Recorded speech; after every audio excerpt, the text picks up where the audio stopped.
Utah Puck Report. I'm your host, Jay Stevens from Amsterdam in Holland, in the Netherlands. Just Wow. enjoying a little family vacation. I got my good friend, head coach Andre Tourigny, Coach Bear. How are you, my friend? Very good yourself. Oh man, things are amazing. Things That's things are good. amazing. You How's know, Amsterdam so far? it's been amazing. Like That's cool. I did the river or the canal boat tour Yeah. today, and I've just been touring around with my family and just Oh, that's good. trying to make the most of it. And it's 1 year ago today that I first met you There we go. under the stairwell in the Delta Center, and I got to break the news that you were going to be the head coach for the World Championships for Team Canada. You're right. You And I did. just I just look back at this year and I'm like, man, for me it's been amazing. Yeah. And for you it's got to be Uh, crazy. yeah.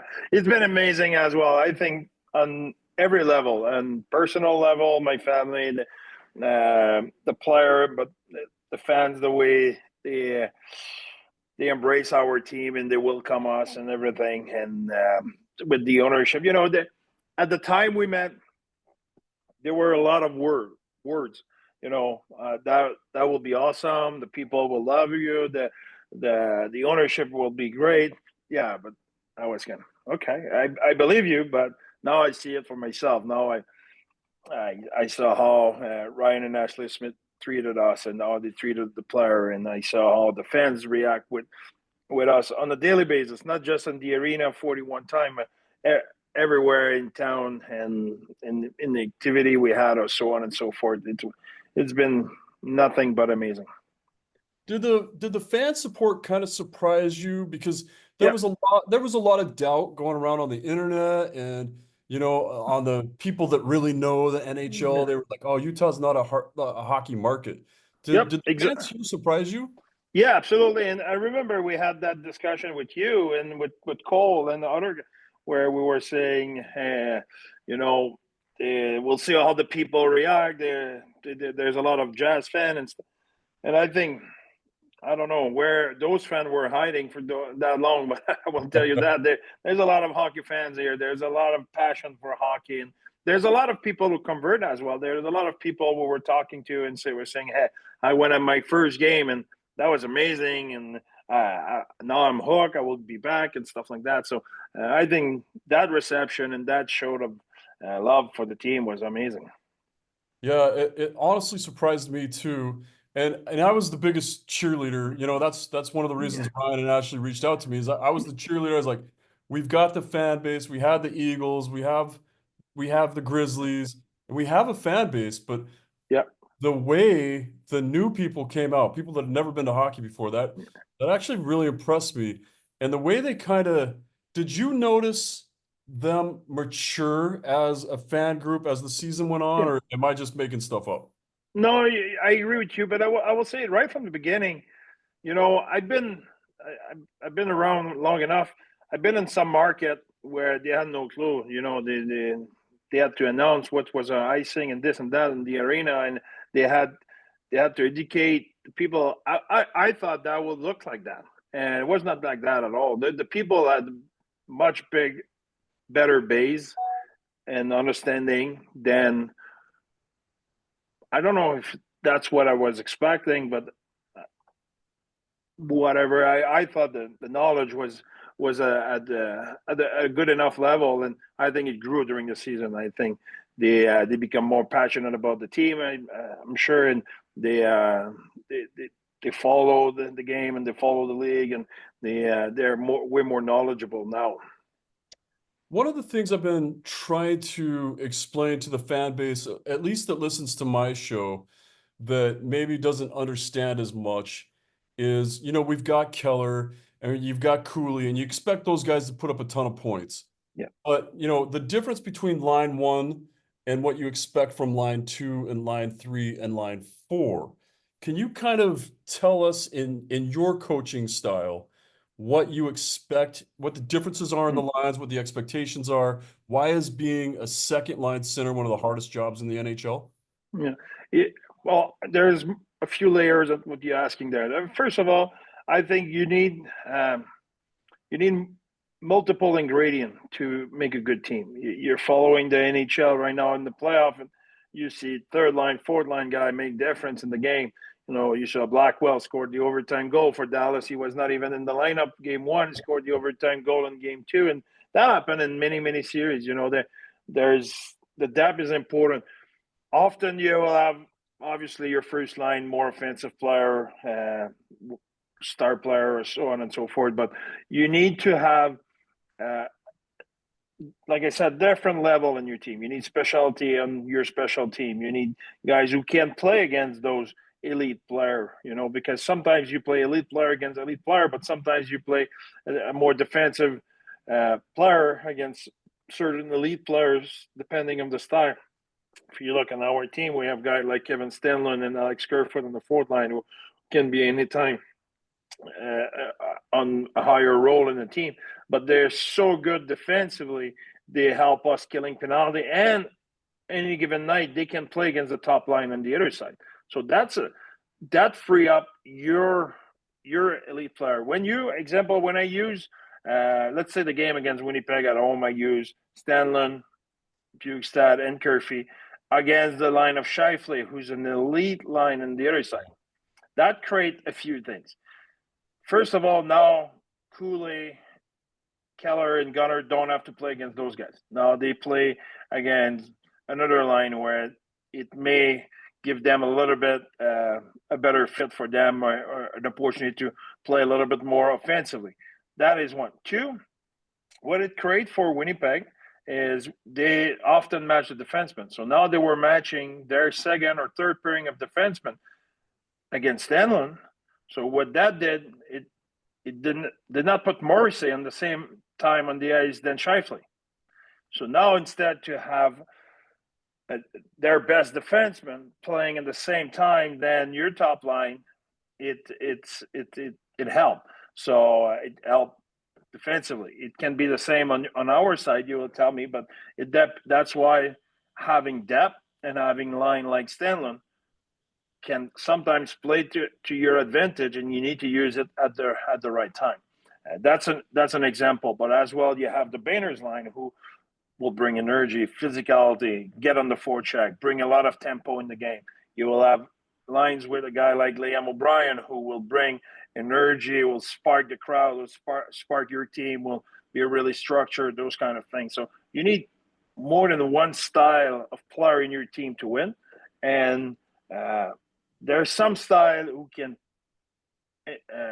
mix together and play together, but there's some style who are different. So if you play Keller with OB and Boehner, you won't get the best of Keller.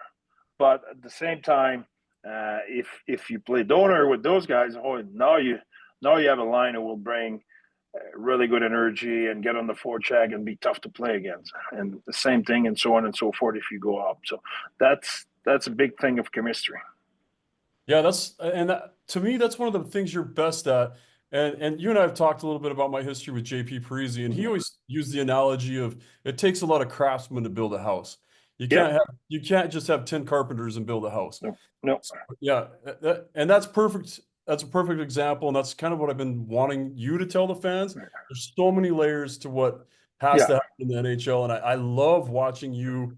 Like I found a new seat in the Delta Center where I sit up above everything, and I get to see kind of the systems play out more. And I start watching you match the stuff up, and I love watching you work. And speaking of that, like you've won at every level that you've coached at, and now you've got this off season where administration's going to go out and they're going to draft, and there's free agents out there, and I'm not going to ask any names, obviously, but what style of player do you think needs to be plugged in? Like I've got two that I've been saying on the radio and on the podcast for a long time, two guys. But what style of player do you think needs to be plugged into this system now to put them over the edge and put you into the playoffs? That's a good question, Jay. But the looks we have, or the situation we're in, and it's great because we have a good mix in our team. There's more than one style of player who can be had to our team. Sometimes you're in some example last year. We were in tougher situation, in my opinion, because we need a defenseman. Yeah. There's no way around it. It's not because you have an opportunity to get a good left winger who was. That's not what we needed. So it's we already have two cars, and now we want a third one. We're two in the house here. Why we need a third car? That's when we don't have other things in the house. So that's where we were. I think at this moment, if I look the toughness of our team, we're I think third in the league for number of fights. Where you look at our physicality, yeah, we can improve a little bit our physicality on our top six, which is it's not that easy to do, but that can be an area where an improvement. If you look at our D, we're pretty good. We have depth, we have puck moving defensemen, we have experience. I like our D. I like where we stand. And we'll see with our goaltending. There's a lot who will depend about Higgie's situation and how's things going for him and stuff like that. So there's a lot of unknown. There's a lot of a little bit premature stage right now to really know what will be the situation. Yeah, and that's true. And I didn't want to touch the Connor Ingram thing. Yeah. We all we want him to get better. We want him to be healthy 1,000%. and happy. Yeah. And he's a great guy. He's a great human being. We want the best for him. So right now he's taking care of himself. I hope he's in good place. I hope just the best for him. So that's what's going on. Yeah, and for us, like it was an honor to get to know him over the course of the season as a goaltender to get to know him.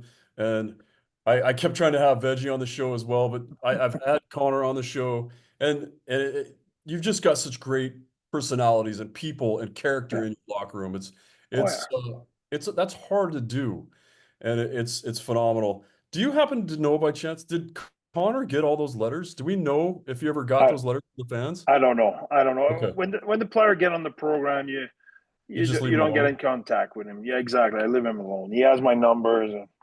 If he calls me, where he is in the world, I will be there for him. So there's no problem. But I don't want to have pressure or Right. I don't want him to feel anything but support from me. Yeah, and that's phenomenal. And I just hope he knows how much the fans love him and support him.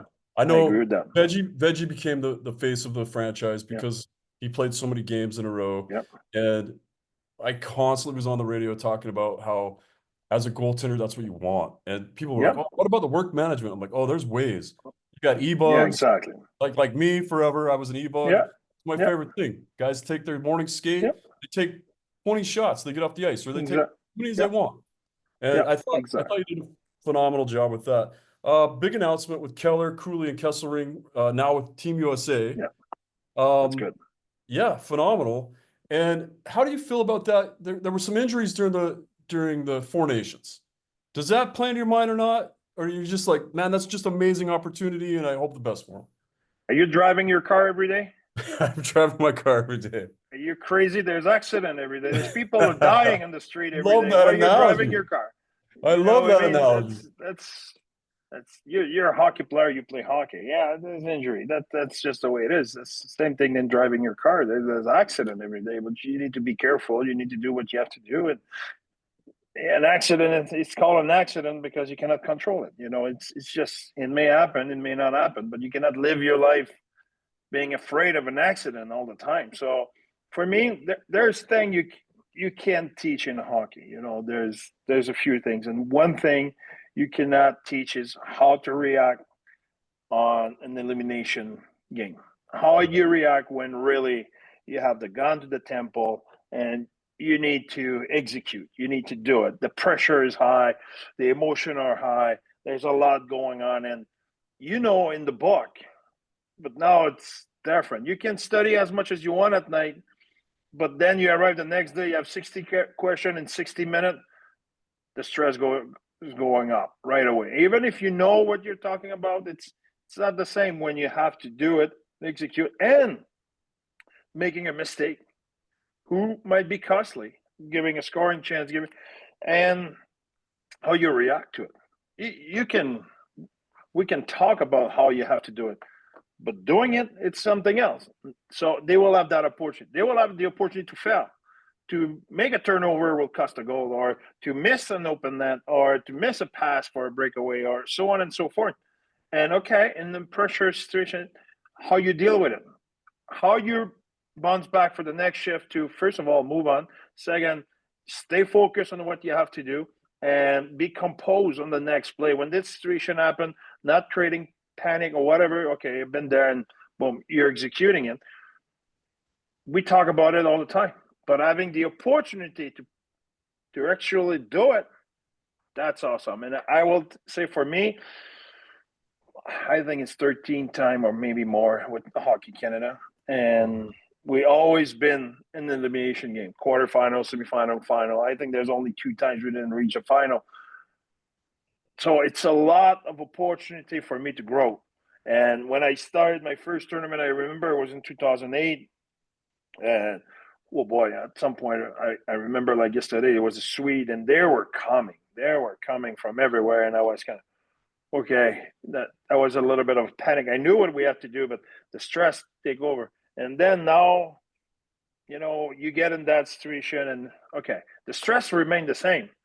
The stress remained the same, but you're more in control. You know what you have to do in those situations. Okay, I've been there, done that. Yeah. Okay, you're nervous, but you're in control. You control yourself. So, this year we had a discussion, and John Madden, 3 Stanley Cup, Selke winner. He's been on the ice when Mario Lemieux was against him across the ice, and they had the lead by 1. So he talk about stress. he knows what it is, and that's what he said. He said, if there's something, I was more stressed later in my career. It was more stress in my 3rd Stanley Cup than my first, because on my first one, I thought, I will have 10 more chances to win the Stanley Cup. But he said, on my 3rd one, I realized how tough it was to get there. And now I was even more stressed than, we cannot screw that up, because that may not happen again. So he had the better control, but he said, I was way more in control. I was more nervous, but I was more in control. I knew what I had to do. I was composed. I was capable of executing way easier than my first one, where I was so nervous all over the place, trying to do too much. So Cass, Kells, and Cools, unless a catastrophe, they will play at least a quarterfinal. And then if everything go according to plan, then they will play the semifinal. And then they will play the final. 3 opportunity to play that extreme pressure game. There's over 100 countries who televise those games. It's not a North America thing, but if you go in Europe, like they will be in Stockholm, pressure will be on. Hang on. And there's no better teacher than the game. And Then the game. Exactly. That's one thing I teach my goalies when I was coaching. It's one thing I teach young firefighters, young paramedics, and young captains as they're coming into it. You don't know until you're there. Experience is what matters. And adversity is the best teacher. For sure. You win, you go home, everything's good. Okay, we're good. You lose. Wow, what do you do? No, you think about it. What will you change? What will you improve? What you have to do better? What will you do next time, et cetera, et cetera. Everybody wants to win, but that's why we often say, before you win, you need to lose. You need to learn. You need to have the deep cut. So the following time when you arrive in that situation, you're willing to do whatever it takes to make sure you don't get that cut again. So I think adversity is a great teacher, and they will have adversity. Hope for them and for us, they will succeed in adversity. But either way, for me, it will be great. If they succeed, they're champion. That's good, because that's contagious. More you win, more you want to win. So I hope they will win. If they lose, great. Adversity is a great teacher. Learn from it. Analyze it. Think about what you can do better. What will you change? How did you react in those pressure situations? How did you react when you made a mistake? What can you do differently? So on and so forth. So no matter what, it's unbelievable. I'm so glad they will be there. And I imagine there's going to be more players from the Utah Hockey Club named to their countries. I expect to see Veggie and other players named to their countries. Yeah. So our team's going to get better thanks to the World Championships, and yep. our younger guys are going to get better in the World Juniors and college championships and stuff like that. So Yeah, it's been fun to watch our draft picks and the other Yeah, guys. It's been a lot of fun. So, yeah. Bear, my friend, you got any time for vacation this summer? I will. I will. I will. But not now because we're following playoff. I'm leaving this weekend, going see a few games. I will go across the continent a few times. I will go watch a few games. But next week I will come back here, and then we'll take some time with my wife. I think we're going in St. George, and she will tell me where we go. But we no, we talk a little bit during the winter. There's a lot of beautiful thing in Utah we want to visit, and we like to hike, both of us. So, uh, well, I don't know what's exactly the itinerary, but we'll be in Utah for a while, visiting a little bit and taking a little bit of downtime. Not that long, maybe 10 days.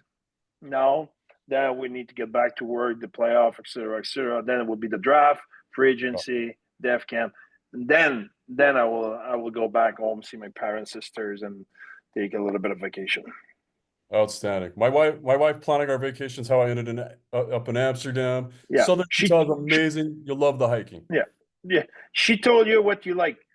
Yep, exactly. And it turns out I do like it. They know better than us, so absolutely, I'm in good hands. Well, Bear, I want to thank you for taking time for being on the show. I want to thank you for an amazing season. I personally, I had so much fun, and I know the Utah fan base had so much fun, and you're a master of your craft. I love watching what you do with all this young talent you have. This team is so much fun to watch, so exciting, so much potential.